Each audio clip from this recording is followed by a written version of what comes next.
Hello, friends, family, the great Jewish community. It's a huge honor and a great privilege for me to be with you here this afternoon. But of course, the sad truth is, we shouldn't need to be here at all. That is the tragedy of this, and I feel embarrassed, and I want to apologize that we are where we are. It's so humbling and wonderful and beautiful to see the flags of Israel alongside the Union flag. It's a great sight. I wonder how many Union flags there were flying yesterday in this same place. Any ideas? Yeah, the square root of zip. And we've heard the shocking polling results out from this YouGov poll that some 21% of people display forms of anti-Semitism. Folks, I've got some even worse news for you. I'm a member of this place over there. And let me tell you that the percentage of anti-Semitism in that place over there is way higher than 21%. And it is shameful, absolutely shocking. And I have to tell you, with regret, that one of the hardest things to do is to see and hear that anti-Semitism from all different parts of the House of Commons. It is truly awful. And the thing is, this is all about leadership, because if you don't have leadership, you have a vacuum. And that's why on the 11th of October 2023, having seen the appalling first pro-Hamas, pro-Palestine demonstration on that Monday night outside the Israeli embassy, I went live on TV and I said, we're a democracy, but the right to protest does not give you the right to incite hatred, violence, and anti-Semitism. And so I called for the marches, the pro-Hamas, pro-Palestine marches, to be banned. The laws were in place to do so. And I have to tell you, there is no doubt in my mind whatsoever that if those marches had been banned, as they have been in other countries, we would not have seen the horrific increase in anti-Semitism in this country. That is about leadership.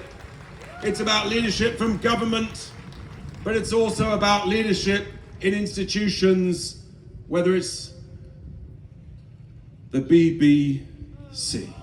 I nearly swore. The failure of leadership in the BBC is shocking, but I'm afraid to say, whilst being enormously grateful to our frontline officers from the Met Police and others here today, and I do want to say thank you to them for supporting us peacefully on this march, there is not the quality of leadership at the top of the Med that there needs to be, because the Med had the opportunity, which they did not take at their leadership level, to ban those marches, and we would be in a very different place today.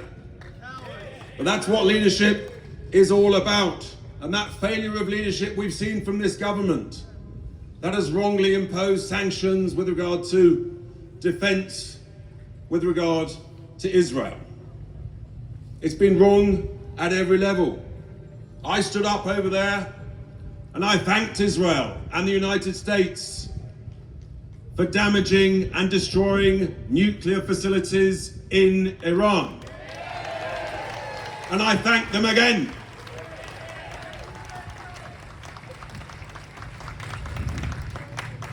You can't be so weak and wet as to want, as many people over there said, we don't want Iran to have nuclear weapons, but when they're not prepared to thank Israel and the United States for doing something about it.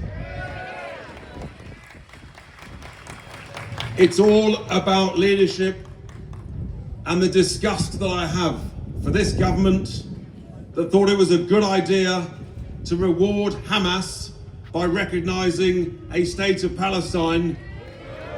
It is shocking. It was a total abdication of leadership. And we know that because what did Hamas do? They said, thank you. How can we have such weak, feeble leadership. It is absolutely unacceptable, totally and utterly. And it's not just here, it's also in the United Nations.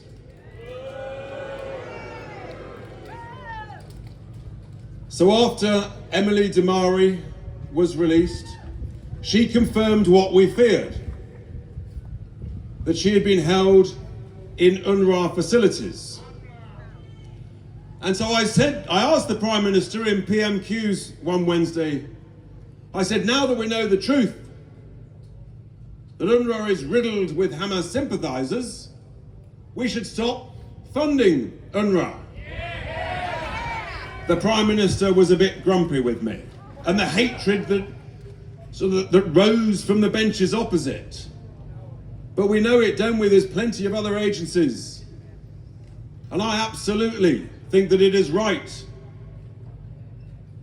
It is right to support the efforts of Israel and the United States with a different humanitarian organization.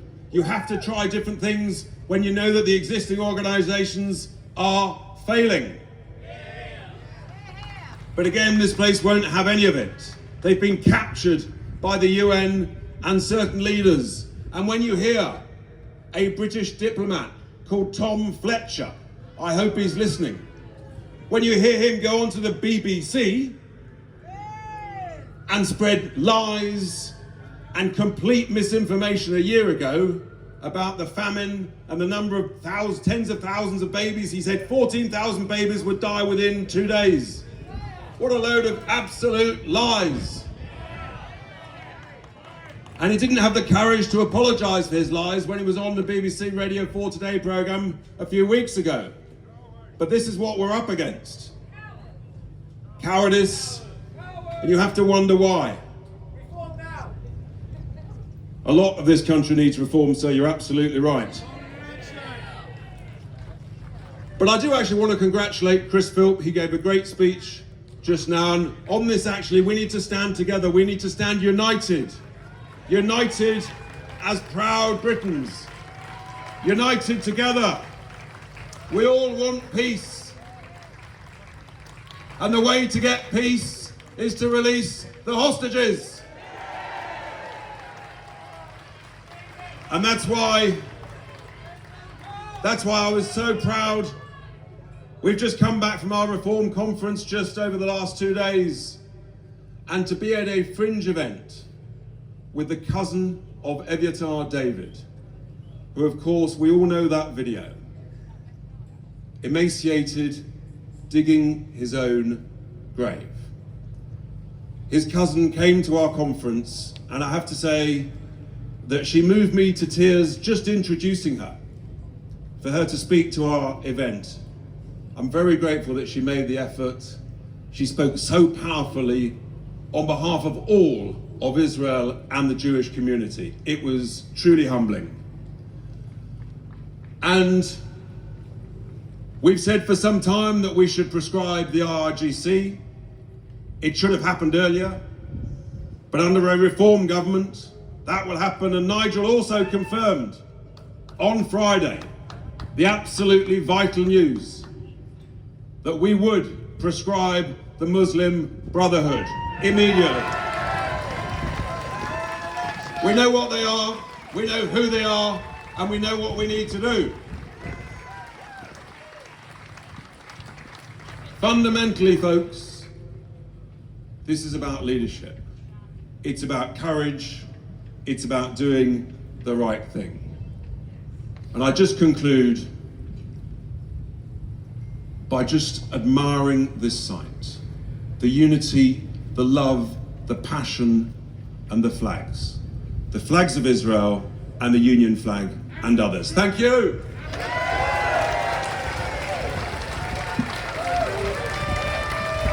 Thank you, Richard Tice.